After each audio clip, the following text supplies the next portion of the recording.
everyone. My name is Kimberly Nakiyingi. I'm from Kampala, Uganda, and I'm a junior at Earlham College in Richmond, Indiana, majoring in Peace and Global Studies. And this spring, I've been interning with Moving Forward as an Arts and Culture Fellow.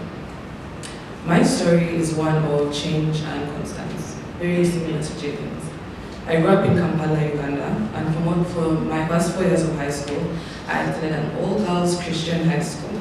It was very structured and disciplined, and I was a direct product of that. Just like Adriana, I was very type A and a planner. I was borderline fanatic. But at 17, I left that environment. I moved to Arusha, Tanzania to attend a United World College, a school that brings people from over 90 countries together. The whole philosophy behind it is that if you put enough people in close proximity who are very different from each other, something will shift in you, in them, and in the space between each other. And something did shift in me. Slowly, the strict edges around me softened. I became a very loose version of myself. Because of the exposure that I had, I was more comfortable with that certainty in myself and in others, and I had a deeper respect for different lived experiences. Back then, change felt like a couple of mindset shifts and some loose morals. After 2 years, I graduated and moved to a small Quaker college in an even smaller Midwestern town. The kind of small where you can feel the absence of people who look like you and sound like you. I found solace in the international student community and in our Black and African student affinity groups. Through their anchoring, I was able to engage with the differences around me and adapt to the culture. I noticed though that every time I moved to a new place, I was first disoriented, but then I was followed by a pull to either perform as a version of myself that I think belongs in the room that we're in, or just retreat entirely. But eventually, if I was patient enough, I usually found the constants. I found the things that carried me through these changes. And more often than not, it was people, or the way that people connect. In Kampala, it's very important to breathe. The simple importance of these actions mean that you don't move through a space without acknowledging the people who are there. These are small parts of me that I feel like I'm starting to release or retreat from.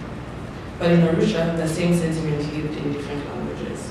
And in Richmond, I found it in very quiet gestures between students and friends who showed up for me and each other in very unglamorous and specific ways. And from those pockets of intentional presence, I made some of the deepest friendships and connections I have today. Boston, though, it surprised me. Even though the winter stole a lot of my time, through Moving Forward, it became clear that Boston's diversity was not decorative. It was structural. It was a city that's shaped by generations of immigration and immigrants who understand that showing up for your neighbor is not charity, it's a choice, and it's a culture. For the first time, I didn't have to really search as hard for that constant. It was already kind of built into the system. I saw the constant alive every single day through my mentor, Sam Green. She's a bubbly, dedicated 24-year-old doing big things through small gestures. She always remembered names and needs, and she always mentioned things that I would say in passing weeks ago. That quality of attention, when it's repeated and sustained by the people in one community, when it's repeated and sustained, is what turns showing up into community. I used to think that the constant movement in my life was something I had to survive, something that I had to constantly adapt to. But now I know that that movement taught me to look for what stays the same in me and in the people around me. Similarly, social change, the reason that we're all here today, I've learned is a line of work that is centered around people striving for lives in those human constants, found in the quality of attention that you bring to each other. And that's what I'm choosing to carry with me from STIC. Thank you so much.